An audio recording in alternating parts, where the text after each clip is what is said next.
But this is just strictly base building, or is it any their gameplay in it? There's only gameplay when we make a map. This is what I'm doing at the moment.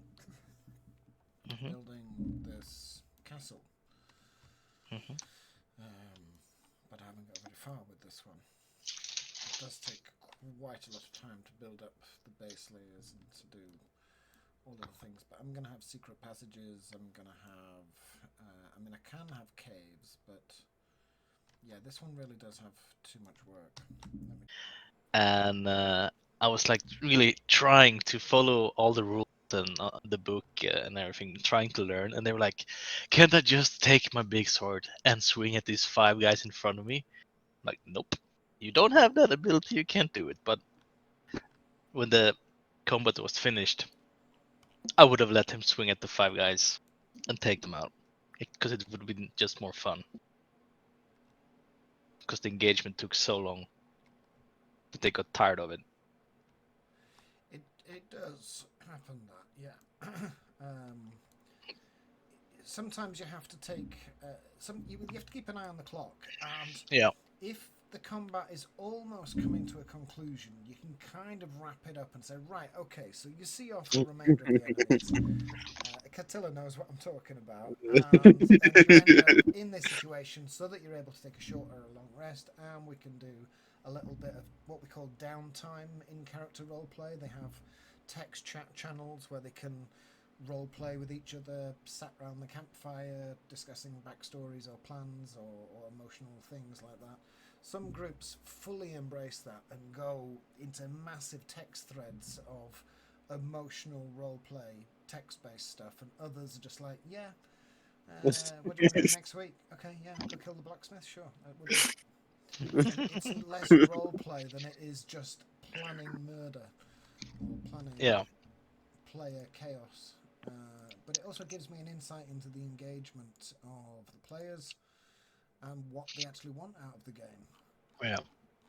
The strong opinions when I first Oh started no. playing the first game, they wanted murder mystery. They wanted a problem that they could fix as a result of uh, deduction and investigation and problem solving and working out. It must have been the High Sheriff in the castle with the werewolf poison. So that means that this paladin is telling the truth all along, and all of that myriad of possibilities, but overlapping layers of. But wait a minute, the paladin said this, which means that he may be in league with the sheriff. Who do we trust? Oh, can I ask a question? Sure. Yeah, what do you want to know? We visited the sheriff. Did they do this? Make a history check. 2. Oh dear, well, you can't remember. Right, we've got to go back. They're definitely in league with each other. So you can help the players jump to the wrong conclusion by simple deduction of their dice rolls and their suppositions. A lot of the time, when you were talking about do I change things, I have changed the narrative in the moment based on the speculations of the players. I have completely. I've even redesigned the map that they are on, but they can't see the bit that I'm talking about as they're talking about it. I think it was even Semi once. He said something. They were in an underground tunnel on this. In fact, I can show you the boat train. Part of the boat, part train, all boat train. It is. Hello. Hello, Hello. Brian. How Hello, are you, Brian. man? We're good. We're good. I'm just explaining D&D and my map making philosophy to person. But I was just listening into the last part there. Burrow is a very hard dungeon master. He's like, I was playing one day, and I was going forward like a scout, and he's like, "Are you? Do you want to continue going forward?" And I was like, and it's the way he lures you in, right? I'm like, yeah, sure, yeah, and I'm half eating a kebab as well, to be fair. But I'm like, yeah, because he's like, you can still keep moving forward. You do know that. Do you want to keep moving forward? I'm like, yeah, sounds nice. And then the Yeah. cage comes down and the spiders come out. Uh-huh. Uh-huh. So yeah, whenever someone asks, are you sure you want to do that? You say no, especially Yeah, when it's good very rule of No, of life, course not. really, You isn't it? guys, you guys have been here. Do you remember this one, Attila? yes. So Attila had a fight in here with all of these Alone, well, soldiers. not alone, but There's the door that you couldn't open, that you weren't allowed to open. We can actually open it now. Ooh, look, there's a wooden Ooh, bit. wow. So yeah, that doesn't work. Ooh, scary skull. Ooh, it's very Indiana Jones, isn't it? Yeah, it is. But yeah, you have Oh, I fun. remember being in here. You Yeah, have yeah. that tunnel. Yeah, do you know when you tried to Star Wars crush us? Yes, yeah, that was in this room, wasn't it? Yeah, that was all made up on the Yeah, spot on the moment because you suggested it, and I thought, right, I yeah, said we're gonna something. crush you. I was like, you bastard. That's a perfect example of how I adapt and change things based on players' speculations. I try not to do it too much though with the plot. I try to nail down the plot with an idea. It's like you're painting a picture, and you know when you sketch the picture that the blue for the water is going to get a bit smudged with the white for the land, and it's going to become a bit indistinct. It's not going to be as precise as the pencil line that where you intended. It's going to be more organic, and sometimes you make mistakes. It's uh, it's a bit like that. Ooh, excuse me, I just want to make another coffee. Don't I want a coffee? And Attila's had a fight here as well. Remember this campsite, Attila? Let's set down for the Uh, camp for the night. yes. We need somewhere to camp. Is this a good place? Yes, we've got fresh running water, and there's a bit of a log jam here, where there's some Well, yes. someone spoiled what's going to happen, so I was like, "Oh, let's go." Well, yeah, Yes, it means sure, that good there's like idea. a hazardous but possible route next door. So next Mm. to islands. But if something happens over here and this man trap actually goes off because a bear gets caught in the trap, well, what are you going to do late at night other than investigate? So trekking across here, you investigate, placate the bear, manage to entreat with it that you're not there to harm it. But then Feed there's it with some honey. blue dots that come zipping up from this building, this abandoned house to the south. Lured by the noise, they come and attack the bear, which then attacks you, and there's kind of a three-way fight. You manage to kill them all off. The bear is now your friend, and you're tired, marching back to the camp. This is after the entire camp has woken up in order to come and help you. And you get to about here when you hear the cavalry that have been chasing you all day, riding down this road, having heard the ruckus. So you have to abandon your camp and flee into the forest with the bear, thankfully. But because you made friends with the bear led them to the mine, which is the bow train network. And this is Hey, the. I rode the bear. Come on, we have to specify that. Did you? I forgot. I forgot that Yes. you. Is this the mine? Yes. This is the mine entrance, which is based on Hodge Close, which is a real mine in the Lake District. Discovered by this. In fact, let's go into first person. Let's get Caduceus. So, coming down this forest path on a bear, led by a bear, being pursued by knights. And you come into this stone cutting, which has been cut by a human or orcish hands. Somebody has been here, and there is a wooden walkway that I have to jump over, apparently. Yep, I have to jump over a bit of wood. But then the railway line starts, so yes, signs of civilization, and cranes and machinery festoon the place. We clamber up to these railway sidings, which all of these carts are pushed off the end, because the employees at the mine, you see, they weren't paid their final wage, so in retribution they pushed all of the machinery off down the edge. Or since in the years since, some kids came along and went, "Yay, let's push this off here," as you do when you find somewhere abandoned. Over here we have the site of Hut 14, which was unfortunately vaporized, leaving this rather large crater. I got Where, TNT from it. yeah, the foreman blew himself up, and that's one of the reasons why the mine was abandoned, because he blew himself up. And here's some dynamite over here, just lying around in this abandoned, forgotten bow train terminal. So this leads into the bow train mine itself, which is an interconnected series of railways and tunnels and caverns. And at one point in these cavern networks, because it's basically a railway line, you can put anything in front of your players. Hanging over the abyss with a waterfall beneath you, splashing down like a log flume, some kind of entertainment. The clickety-clack of the rails moving along, even down to the dressing of... I don't think I've still got Granny's bow train. The dressing of the interior of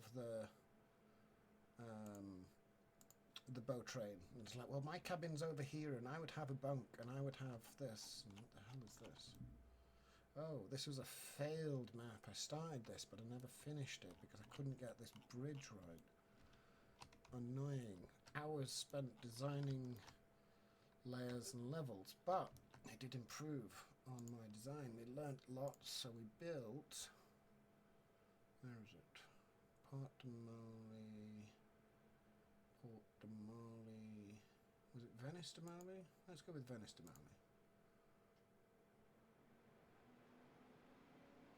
Oh, computer slows down, thinking about it. Oh, there we go. Now this is the bow train terminal. This was back in the days when the bow train was still operational. You see they have these different wagons and carriages. Some people live aboard them, others have got more boat-like resemblance. Others are more just trade and cargo. And they disappear in through one of these holes, which you can only see from above because it's a solid wall. And it's even traffic lights, see? That's red for going in and green for coming out. Or the other way around? Yeah, the other way around. We have this yard over here where wagons come in, get sorted and shit like that. The blacksmith makes a roaring tread. And the tavern, of course. The tavern, all of the amenities that we could require from a local railway. And the treasure vault and the bank. Yes, and this place is where we're going to rob.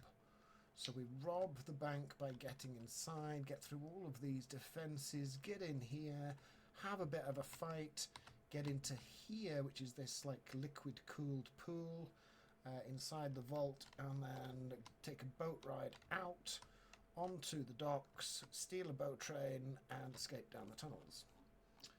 That was the plan. What they actually did was walk into the bank.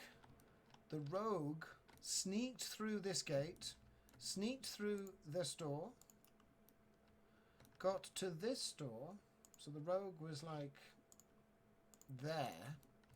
The rest of the gang were kind of milling around, sorry, not there, milling around in like the customer area, just kind of doing their shit, just going, oh yeah, we want to open an account, yes, I want to get my money out, and doing all of the customer shit, distracting as fuck, whilst the rogue literally unpicked this door between these two sentries on either side, didn't spot them, they're like automated, got inside, and then got to this point, and they were like, well, there's no lock to undo, because it's just bars, and there's this bubble on the other side. Because I knew the rogue had the ability to teleport anywhere that they could see. So by removing their ability to see accurately, they couldn't teleport. So they were kind of screwed at this point. And at this point, one of them in the inside had managed to convince one of the clerks inside, like, oh, I'm a really important VIP, I want to check your security. So they're like, certainly, come through this gate, which I probably just deleted. They came through, and it ended up with the rest of the team following them, one of them's got a really high passive perception, and they all kind of stacked up at the entrance and looked inside at the rogue, who is looking guilty as fuck at this point with this door open, and they're all like, "The fuck are you doing in the vault?" And he's like, "I didn't do anything." And they all as one went, "Insight check. We don't trust him." But he's really good at lying, so he managed to dodge out of that. And then they bashed the guards over the head, and fight continued from here. This is where we rolled initiative, because the guards outside came running and fights happened. And this game is currently paused with the players at the top of these steps, I think. Did we have another game? Yeah, I think they're paused at the top of these steps. They're going into the vault in order to get into this below ground section, which I've got on another map somewhere. Yeah, so It's a long campaign. this is just a mini campaign. Let's have a look at the Ice Palace that Attila fought his way through. Attila almost died here. Where? Oh no, did you Over die? No, there? this is the one where No? you didn't die. No. I was killing. You did, yeah, you were killing, because there was that thing in there that killed all of your friends. Yeah. O'Brien, Now you I have recognise this? 4 pin. O'Brien was here as well. O'Brien almost died. Here's the Giant's throne. It's a big fucking seat, that. Yeah, they all had a big fight in here. It was lots of fun. But they You did win. broke through wall. Mm-hmm. Actually, 2 of them. It was a massive room to have a massive fight in. And that one's... I didn't do an awful lot to it. Someone must spend so long on... I mean, this Solstice Academy one. This is the one that I've spent a lot of time on for this Critical Role edit that I've been making. And I've actually recreated the set that they simply made in 2D top-down paper form and made it into this stately home, grounds, gardens and battlements, and recreated all of the scenes that they went through, including some more extensive gardens than I actually needed. But when I was filming this scene at the top of the tower, and there's a bit where they describe this guy looking from the top of the tower, and I thought he needs something to look over. I need something in the background, so I built a little bit of garden and this, and I thought that's nice, that's cute. And then I thought, well, we'll have a pond, and we'll have a bit more garden, and we'll go down here, and then we'll just fill this in, and then we'll just do all of this, and put this bit at the back as well. So, yeah. Oh, and then the birdhouse on the top. Really like that. It's kind of a wizard's headquarters school. It's like the secret police wizards place.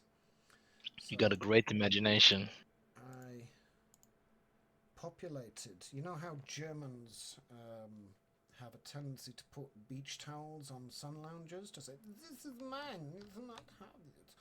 Well, the wizards here put scrolls and other things to request their benches. So you best be careful where you sit, because this person got snacks and a drink and a candle. They're staying here a while.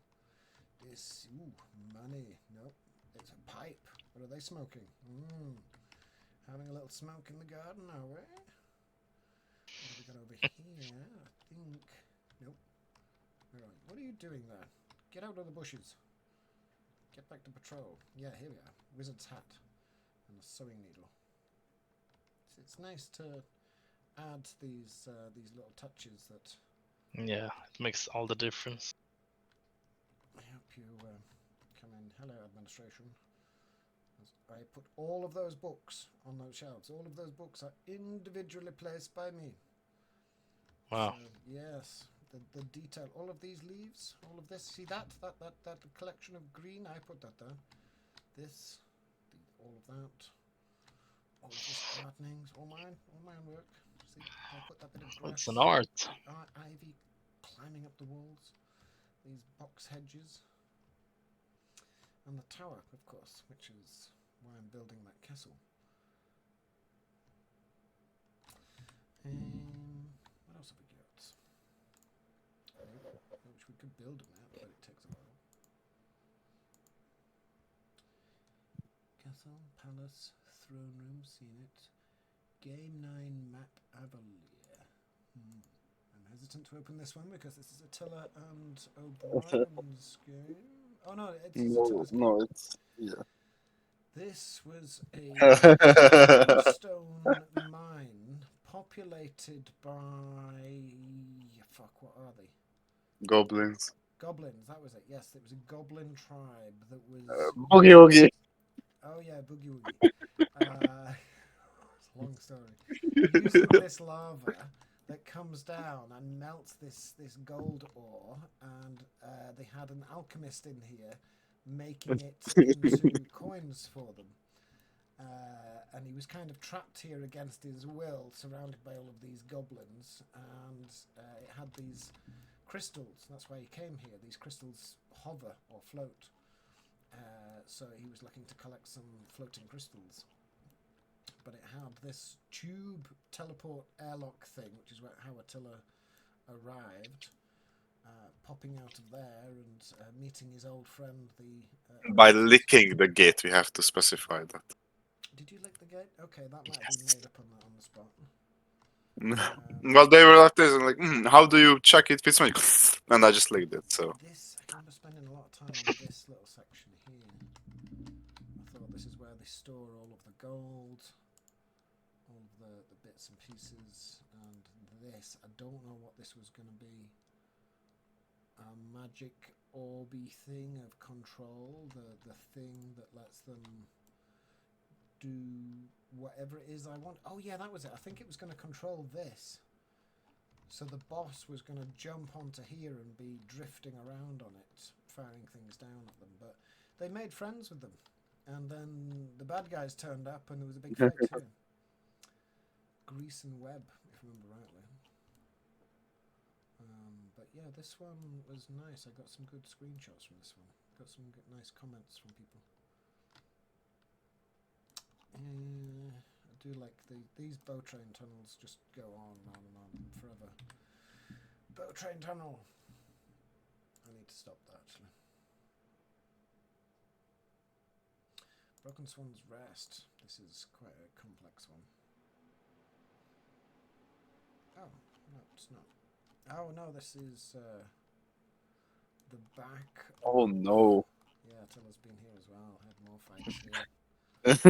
Sneaked across into here, busted your friend out of Evil University, and rode off past the graveyard. And the rather shallow lake, which I've only just realised. Ooh, where does that pipe go? Who knows? Not even the games master knows. There was a chance. Oh yeah, I think I thought that one of them might snake up the pipe. I'm not sure where you were going to come out though. Put 'em. Bye, Scott. Oh,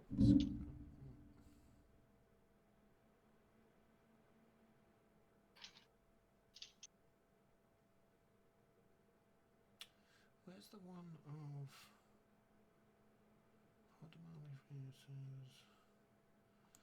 Vegans have an harbour opposite. Is that a... I need to name these better. Yeah, this is it. This spent a lot of time. What?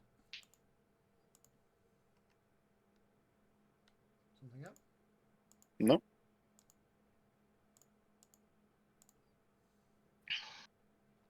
Yeah. Let me do the thing. Yeah. So this is Fagin's Cove, an isolated fishing village on the north coast of the Wonderman Assembly, built by druids hewn from the living rock. as they sculpted the rock around them in order to build these little homes. And it's partly inspired by Skara Brae, which somebody actually has built in Dungeon Alchemist, and other Neolithic sites in Scotland and thereabouts. I don't know if you've got any places like this in Sweden or Norway. Basically, just cave houses. People lived in cave. Oh, this is Cormac's room. Don't know. I can't remember any cave houses. Cormac's the wizard that they rescued on the other map. This is his bedroom. And he's best friends with... shit, I forgot his name. It's not Stranger. Never mind then. I thought it's going to be strangers, so never mind. No. It's Oberon. Oberon, Tom's character. This is the bakery, where the sign that you can't get under. You can't, I remember all the mum jokes now as well. Yeah, there's lots of jokes about Oberon's mum. And Oberon's mum is one of the druids that helped make this place. And she's Oberon's mum. Where is it? This is Oberon's bedroom with his. Brents. I like the nicely folded towels on the side. Yeah, his mum's a bit of a stickler, but yeah, he's got this nice little view of the harbour and of the garden. He's got a nice little rock garden. Hello, somebody visiting his mum's shop.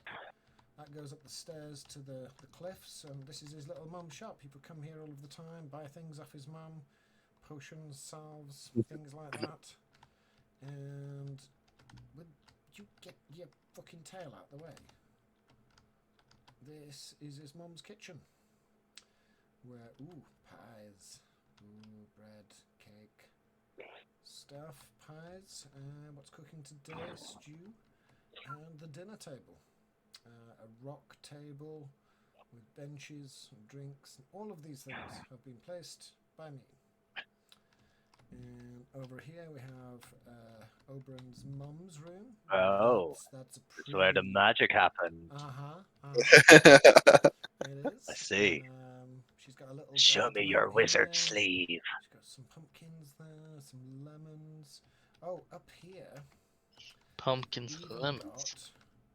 Little jacuzzi. Oh. On the rock terrace, shaded by the bushes for a bit of privacy. So, yeah, they can have a bath and come down and have lunch. And then, what's around here?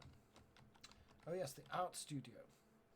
This is where the artist lives, drawing a tortoise, a snail at the moment. And this is where they serve their customers, come in, have some art. Oh, this is where the fisherman lives. This is the fisherman's little place. What's he called? He's your girlfriend's relative, isn't he, Attila? Yes. I don't remember what was his name. I don't think he even been named him. No, he Other than Fisherman. He does have a name. He does? It's not coming to me at the moment. Oh. But yeah, that's the harbour dock area. That one was a lot of fun to make. What a effect. Get out of the water.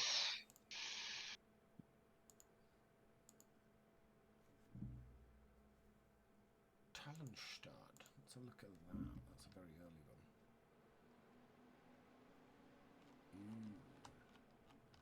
Oh yeah, I remember this. This was a strong opinions rebuild.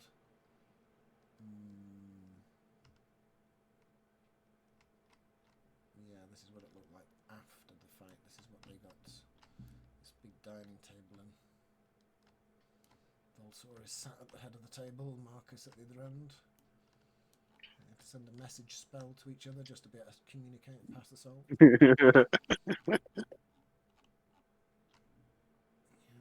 it's a simple map. Tunnel of Sand. Is this the one? I think I designed this with Kirk. Yeah, I did. So, have a look at this map. And tell me what you think was going to happen Any ideas? Well, I mean, obviously we've got Run, a bow train. We've got run railway tracks. away, run away like those prospectors mining cart things, Okay, so and it it comes comes down the flying, tracks. jumps the track, beaches itself, spits everyone out, and it's like, oh my god, we're in the sand. Okay, but in order to do that, they would have to jump over this chasm through these buzzing lights of lightness. So yeah, so everybody ends up in the sand here. Is that what you're saying, O'Brien? That's my theory. Unless the buzzing lights kind of fairy teleport you somewhere or something. Okay, interesting. Yeah. Okay, what do we do now? So the cart is crashed. It's not going anywhere. What do we do? I suppose you've got to dig the sand down off the rails there Okay, for what purpose? Because there's no cart.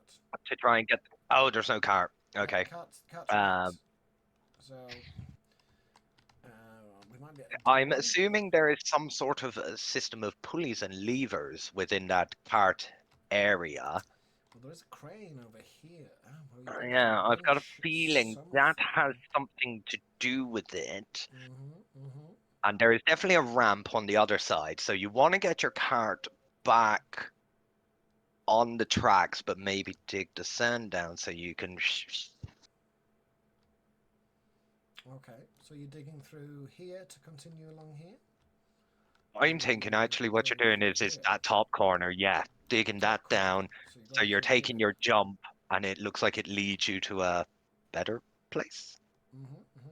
Well, I mean, there's the cart. That's what you need.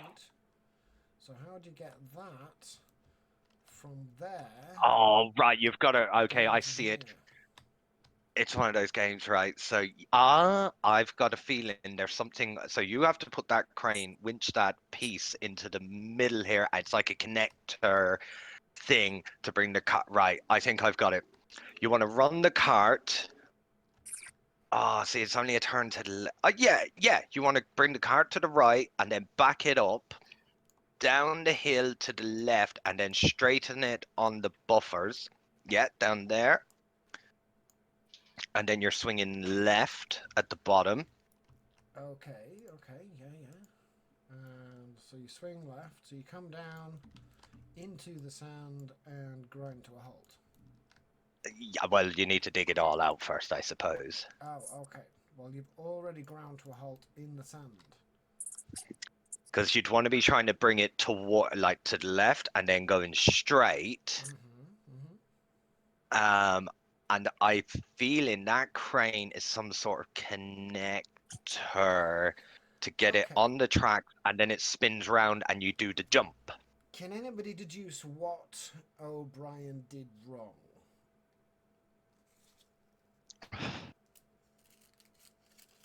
Anybody? Anybody got an idea? Did not Anybody? think Tough, about the tough. sand sharks. The So roll for sand- initiative. The roll. Well, yeah, that might be an option. So, what kind of threat do you think the sand may pose to you? Worms, sand sharks, Quicksand. Things living quicksand, underneath. Yeah, and living why do you think all of living these cacti. carts are abandoned? Hmm? Probably is from a sandworm. Or maybe they just died of What's dehydration. the spirally things? Most probably something killing thingy. Firefly, not firefly. What the fuck are they called? Yeah, fireflies. Wisps. Fireflies, yeah. No, I was thinking of wisps, but yeah. You're close. I'll give you. You're close. There is a creature under the sand dune. A large creature with a huge tail that It's a they sandworm. anger by clearing the sand. And it starts to raise from its slumber. When it does, it blows a horn. This horn attracts its young, which are out feeding, and its young return and are angry to see you here because this cluster of lights is their offspring, the unformed versions of themselves. So They're tadpoles. family, yeah, they're tadpoles basically. And the frogs return, and Mummy Frog wakes up, and you have to fight Mummy Frog and all of the little frogs in the desert, or lizard kind of things. In the heavy, and would you have any penalty if you're like wearing heavy armor? Because like in sand, you'd be kind of Yeah, it's classed as difficult terrain, so it's half okay. movement is your penalty there. It's slow. If you are knocked prone in heavy armor, I sometimes ask you. I mean, if you're in water and you don't have a swim speed, then I ask you to make an athletics or dexterity check to be able to stand up or even attempt to swim. Who was it who jumped in water in full plate mail? Fuck, I even remember you bringing it up. Was it Bear? Somebody was trying to be the hero and went, I shall rescue them. And they nearly died because they. Wearing full plate mail and you just jumped in the ocean. Yeah, I'll swim. It's like, okay, you swim 20 feet forward and sink 60 feet down. So, yeah, and it was fairly dire. I can't remember how we got them out of that predicament. I mean, that's another problem as a games master. You want your worlds to have an element of fatality to it. It's got to have risk. Not just the dice, but the world around them has to be dangerous. The natural causes, exposure, fire, flood, impact damage, bandits. Give you Poison. more things to think about. Yeah, Totally. It's probably like an RPG, isn't it? more real environment, situational things. Even food. It's like you're running out of food. You've got to go scavenging or steal some or something or hunting. So you're thinking of all of these things, but at the same time, you realise that occasionally players will either reach that breaking point of giving up and just going, oh, I don't care. I'm just going to go over here and stab this tree. Can I stab the tree? Can I roll to stab the tree? And it's at that point you're like, oh shit, I'm losing the narrative here. So you've got to keep them motivated and keep them going forward. So you drop combat on them, either because they're losing motivation or because you're losing the will to live and you're just like, I'm sick to death of this. Where's my white dragon? Okay, boom. White dragon attacks. Why white dragon? You don't know. It fight. Roll initiative. Let's do this. It's looking for a fucking. You fight. guys are arsing around too much and you're not going any directions. You're talking too much. Now, fight this thing. There's Didn't good, there's happen good with things us, and bad things that can result in. The good thing is that it re-energizes the players. It wakes them all up, gets them motivated, working as a team, and hopefully going in the right direction to kill the beast that you've given to them. Occasionally, though, and this has happened to me 2 or 3 times, you deliver this problem, this beast that you want them to fight. He's like, come together, Dungeons and Dragons, fight the beast. And they don't. They role play instead. So one character was... There'd been a battle 3 sessions prior where there'd been a character death. Character death is always very traumatic, and we treat it with the reverence and respect that it deserves. But it's emotional for the player as well. And these players were very junior, and the character and player who died, sorry, not the player who died, the character who died, was a very experienced D&D player, so he was like, yeah, it's fine, just roll a new one, and he's happy to go again. But the other players are really traumatised by it because they've lost a member of the team. This is 3 sessions later, and this guy is literally wandering around in the snow, not knowing what to do, role-playing it very effectively, the PTSD trauma of like, we have to fight this creature that's, whoa, we're just not prepared for, we're not ready for it, and I don't want to lose one of my friends. And instead of actually using his action to attack, he chose to wander around in the snow. So at first I ignored it and thought, all right, you can do that, you can role-play, I like it, I'll even give you points for role-play, give you an extra 10 XP or something. Carry on with the next round, and went all the way around the round again. And in the second go, I said, what do you want to do? And he's like, I walk 30 feet over here and sit down. And I was like, oh, shit, okay. He wants to really waste. He's not just going to waste his go. He's going to waste combat for the team here. Now, in this He's time, going to top himself. his friend actually went down. His friend jumped on the back of the dragon thinking be safe. The dragon's got 15-foot reach with its tail, so it just went whack. Thwacked him off the back. He felt he was flying as well at the same time, so he went unconscious with the thwack. He fell 60 feet, lost 2 death saves, and he fell into a lake which is frozen. So they can't see him, and they can't. If you can't be seen, you can't be healed to come back. So they have to get to him. And because of this other character wandering around in the snow role playing, he didn't have enough action time to get back and heal this character before he died. So as a result of role playing, based on trauma that I've given to my players, another character died. So the fear of losing somebody actually manifested itself through the role play. And both you and the players have to live with those consequences. So you're trying desperately to salvage it and get it back on track, thinking like, oh, maybe I shouldn't have dropped a white dragon on them in the first place, but at the same time thinking like, well, no, they need to learn. This is a dangerous world. It's an adventure. Yeah, you are adventurers, hence why I say at the beginning, welcome back, brave adventurers. You're not average Joe who just sits in his little cozy house Say, and say does the his job. line, Burrow. And yeah, Oh, you want mean, to do this? you have to retract improv things. That's the thing that I'm leading up to here. Is as well as improving things in the moment, you have to be able to retract that improvisation in a plausible, acceptable way, other than the hero comes in and saves you all. The blacksmith is really a secret A agent. wizard did it. They're all dead and you're saved. Aren't you grateful? Yes. Okay, next adventure. That's really crap because that doesn't make them the heroes at all. That makes the blacksmith the hero, which can be fun, but at the same time, they're like, why are we here? Right, gents, I'm gonna have to love yous and leave yous. I got an appointment, but if he's around tomorrow, I'll probably be logging on early. Well, see you, Brian. Right. Ciao, amigos. Have a good one. Ciao, ciao. So yeah, you have to retract everything that you just inspired in the moment, thinking it was a good idea, thinking it would bring the team, keep them motivated, engaged, moving forwards. And instead, where are we now? Oh yeah, this is the race start position. We had a soapbox rally through these streets where they built. There was like crowds watching them and people serving drinks, and you had to race through these streets, smashing into the sides and your competitors across the stage. I think it was at this point that they left all of the competition behind and got into first place and stayed in first place for the remainder of the race. They came skidding round this corner, which was fun, and almost went off the side, but then came down here and they had a choice of the easy route that way or the hard route, and they went the easy way. All the way down here onto the next map. So yeah, you can build outside, you can build inside.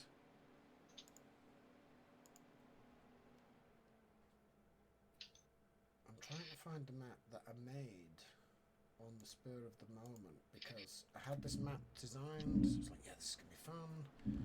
And then the players just went somewhere else. In fact, this is it. Attila, do you recognise this? Yes. This is a cave map that Dungeon Alchemist made for me in about 2 minutes. I literally said, give me a cave network. It went do-do-do-do-do-do, and I don't think I altered this cave at all. I might have nibbled away a few bits. Like that path there looks like something I'd made. I found mushrooms. You did. The mushrooms, where were they? Oh yeah, here. Here's the mushrooms. The lava, yeah. Yeah. Get that hammer. You missed that, Attila, didn't you? No, someone picked it up because they had to. Yeah, one of them, because one of them was, well, there was two gods or something. I didn't really understand that narrative. And they were like, well, yeah, fighting each other. And one of them was like something spider, and the other one was like godly something. I remember that. Yeah, that was kind of improv made up. I had an idea of where that I wanted the narrative to go, and it wasn't until that I started to design this map as I'm listening to you guys travel up the mountain outside and I'm saying make survival checks and stuff like that. I'm designing this behind the scenes. That I thought, okay, we can link this in somehow, and just kind of loosely threaded things together and allowed you guys to see the strands connecting more firmly than they actually were. I'm gonna. Yeah, go sleep. 2D image that you've done, well shaded as it is, kind of like sets in. It's like watching something 2D get pushed into 3D and suddenly it's there. It's apparated. Oh, it's a different map. No, this getting a map thing. is brought to you by TP. YouTube channel. TP. D&D. Subscribe. Ring that fucking bell. We love you guys so much. Can't wait to keep you posted and updated on how things develop. What the fuck was that? Was that Henry? I gotta go. Bye.